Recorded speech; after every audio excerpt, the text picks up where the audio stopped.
All right, guys, so I'm going to take you on a tour of the concentration camp Dachau. This is a place that my husband and I both visited when we were traveling over in Germany. And what I tried to do was I took a lot of pictures while I was there, but I want to show you a contrast between what it looks like now today, but also what it looked like back in 1945 and even earlier from when it was created.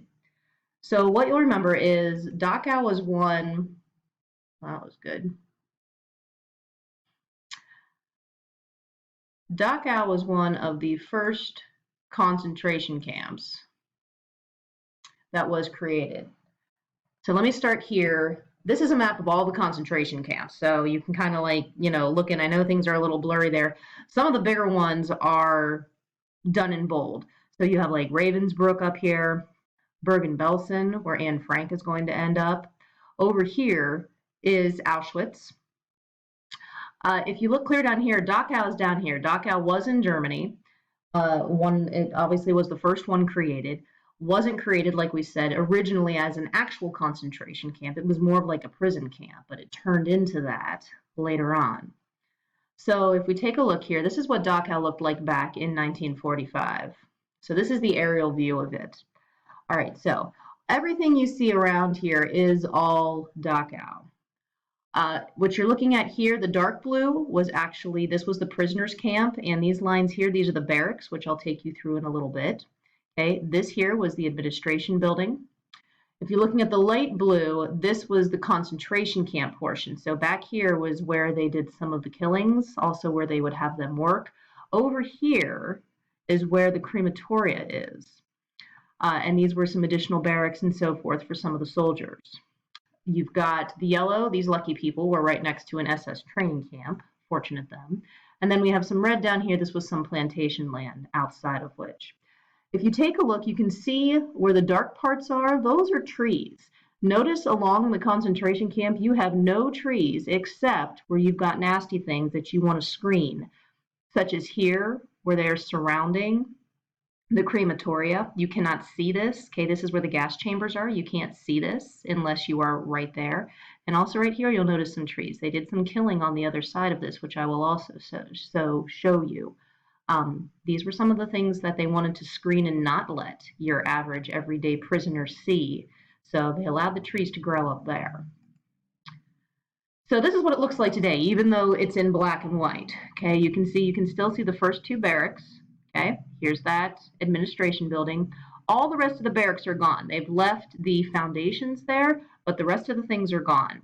Over here, you can see here's that group of trees that the gas chambers are in. If you look right here real carefully, you'll see the chimney. That's the smokestack.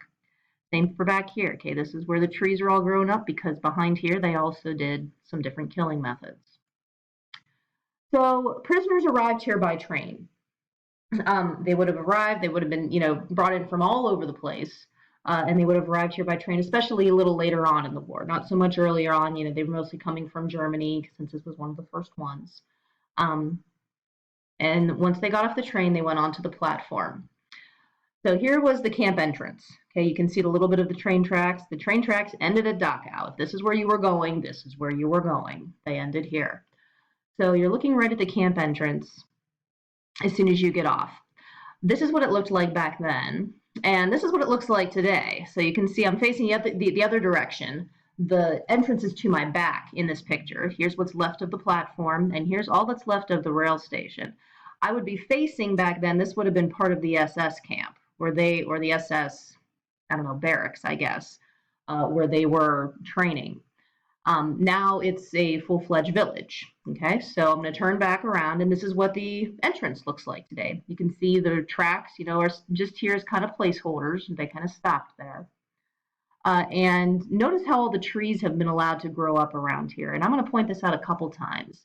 Okay, they tried to really kind of make this a more peaceful place. There were a lot of atrocities that occurred here, and they want it to feel a little more calm and peaceful because a lot of people still come here in remembrance of family members and relatives that had died. So they try to make it a little more peaceful, I guess. So you would have gotten off the train and you would have been herded towards the entrance. Back then, the entrance, notice it's totally clear cut. Okay, they don't want to have anything obstructing their view. Okay, and this is very early on because you'll even see up top here, they didn't even build the top portion where the guards would stand. Okay, it's not roofed yet. The whole thing is surrounded by a moat on this side. Okay, and there's a bridge that goes over it. So this is what it looked like back then. This is what it looks like now. You can't even tell that this is man-made, really. You know, it's once again, they've let it all overgrown and try to make it a lot more, you know, natural and attractive looking. So you would have crossed over the bridge and you would have had to go through the gatehouse here. You can see here that the top has been completed. So going towards the gatehouse, okay, you'll notice that there are the double doors here you have to go through. Now, there's a mirrored set of windows on this side as well. So you would have been on you would have been guarded from both sides through gunpoint and everything on your way in. And you'll notice this door can break into two sections. There's a smaller door in the middle here, so you can let a few people in at a time, or it actually opens up on two great hinges so you can let large crowds of people in. And like on many of the concentration camp doors, you have their token phrase, work brings freedom. Remember, this was something that they were trying to get across to the prisoners. They wanted them to think that if they obeyed and if they followed the rules, that they would get out of there one day. We all know that that, especially towards the end, was not going to be the case. But the whole point was to keep people calm and keep them having hope so that they behaved and they didn't try to rebel as you were going through the process of getting, you know, into the camp. So before we actually enter into the camp, I want to talk about some of the security measures that they had, because obviously there was a lot more back then than what they have left standing now. So once again, I'm standing on top of the moat. Okay, notice it's back then. It's totally clear cut on both sides. There would have been cut wire on both sides. It's not like you're going over the bridge and you're like, oh, I'm just going to jump off and run away. That was not an option. This is a really good picture of a lot of the security that they had in place. All right, so what you're looking at over here is the camp. Okay, so you would have had to, first of all, get yourself up and over this wall. Getting near the wall would have been a problem to begin with. Okay, so notice how close these guard towers are. We're standing in the next one. Okay, here's the one over here. Prisoners were only allowed within a certain distance of the wall. If you crossed over that line, you would have been shot at and killed if they got you. Okay, so you weren't allowed within a certain distance of it. So you would have had to somehow get close enough to the wall, up and over it. And then here, you'll notice the guys right here. This was a patrol area. So not only did you have people in the guard towers all the time, you also had Germans patrolling the entire area on a regular basis. Okay, so you would have had to somehow get past them. Now, this is the nastiest bit right here, in my opinion. Okay, all these kind of jaggedy lines here you see, and also going up this way, this is all cut wire. Okay, and these ones down here, I'm going to show you a closer picture of this later. These are about thigh high. I mean, look at the guys down here. Okay, you can see how high those come up like on their legs here. So they are like thigh high. And there are multiple layers of barbed wire panels, like fencing almost, that are parallel to the ground going this way here. That you would almost have to like play, you know how like football players have to like do tires? Imagine doing that through multiple layers of barbed wire. Okay, there's no way you're really getting through that unscathed. And not only then you have a nice barbed wire fence that you have to get up and over, not to mention more barbed wire at the top. And then you've got a ditch on the other side, and then you end up in the SS training facility.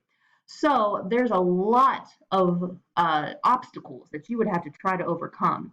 And you can't see it here too, but you can see it in the shadows. See, you can see additional barbed wire on top of there as well. All right, so escape was not something that happened, okay? Not very commonly at all.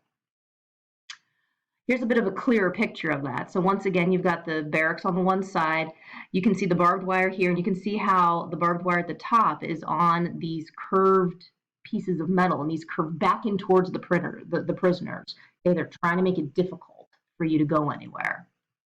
So even though this is black and white, once again, this is what it looks like today. I included this because it shows you how close the guard towers were. And they were like this throughout the entire perimeter of the camp. Okay? Here's what's left today. So they've still left some things standing, obviously, because they wanted to show you.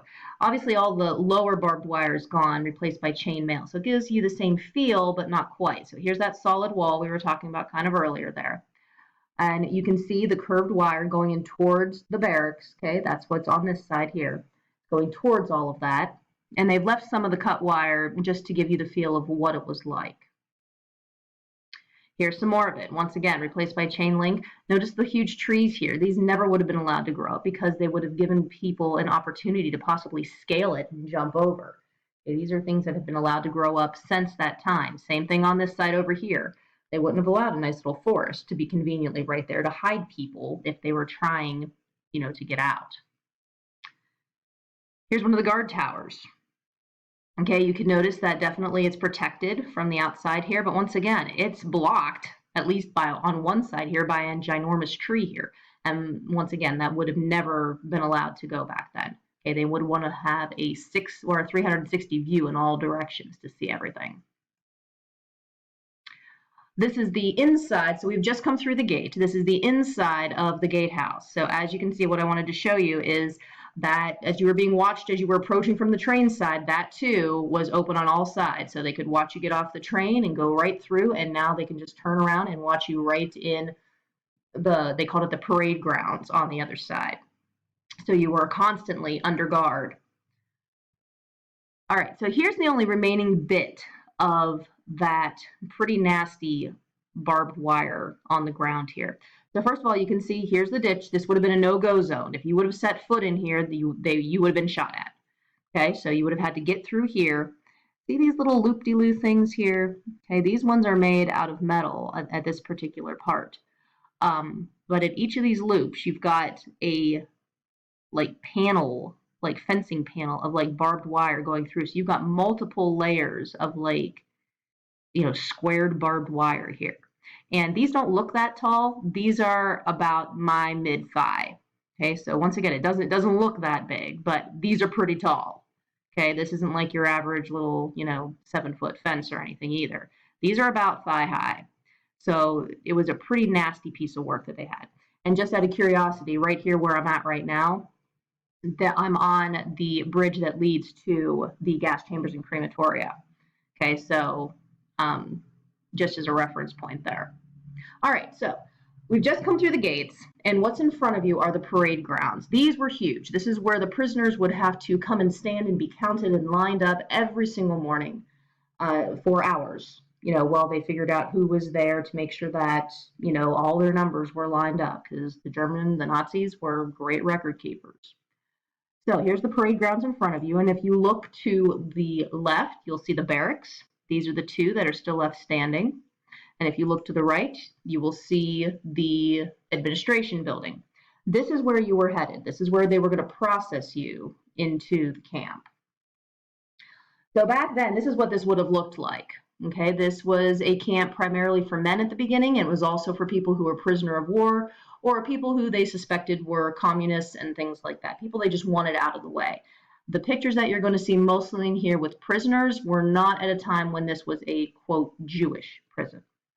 All right, so you can see, people standing here to be counted and lined up. Okay, these ones look like they're arriving. They've got their suitcases and whatnot with them. So when you arrived at Dachau, one of the first things that would happen to you was that all your belongings would have been taken. Okay, so you arrived with everything that you had, and you can also see, once again, this is primarily a men's camp, okay, especially early on. And things would be taken from you. All of your belongings would be confiscated. They were no longer yours. So when the Allies arrived, what they found were piles and piles of things, piles of suitcases. This is clothing that they found. Up here, you've got shoes. Down here, prosthetic limbs. Anything that the Germans thought could be useful and repurposed back into Germany for the Reich, they took. This is all shoes, and I'm going to show you another shot here in a moment. This is an incredible amount of shoes, and when you figure that this was like one pair per person, they took the pair they were wearing and they chucked it in this room. I'm going to show you this room again in a moment. You can see how high this really is. They took things like wedding rings. They took fillings, gold fillings out of people's teeth, anything that could be of value. So now this spot is actually a place where they have a museum.